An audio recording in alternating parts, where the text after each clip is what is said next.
ভাঙনের সুর মুম্বাই ইন্ডিয়ান্সে, এবার জাসপ্রীত বুমরার পর সূর্যকুমার যাদব। দেখে নিন বিস্তারিত। মুম্বাই ইন্ডিয়ান্সের নতুন ক্যাপ্টেন ঘোষণা করা হয়েছে হার্দিক পান্ডিয়াকে, আর তারপরেই শুরু হয়ে যায় দলের ভিতর বিদ্রোহ। সূর্যকুমার যাদব একটি ইমোজি পোস্ট করে ইনস্টাগ্রামে, হৃদয়ে ভেঙে যাওয়ার ইমোজি পোস্ট করে সূর্যকুমার যাদব। আগের মরশুমে রোহিত শর্মা ক্যাপ্টেন্সি ছিল, ভাইস ক্যাপ্টেন ছিল সূর্যকুমার যাদব। সূর্যকুমার যাদবকে ক্যাপ্টেন্সি করতেও দেখা গিয়েছে যেই ম্যাচগুলিতে রোহিত শর্মা ইম্প্যাক্ট প্লেয়ার হিসেবে খেলতে নেমেছে।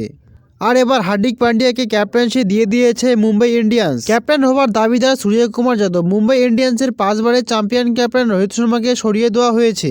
মুম্বাই ইন্ডিয়ান্সের 2 বড় নাম ছিল ক্যাপ্টেন হওয়ার বড় দাবিদার, সূর্যকুমার যাদব ও জাসপ্রীত বুমরা। কিন্তু মুম্বাই ইন্ডিয়ান্সের ক্যাপ্টেন করা হলো হার্দিক পান্ডিয়াকে, যা নিয়ে দলের মধ্যে অশান্তি সৃষ্টি হয়েছে। এ মরশুমে না হলেও পরের মরশুমে ফাটন ধরতে পারে মুম্বাই ইন্ডিয়ান্সে, যা আশঙ্কা করা যাচ্ছে।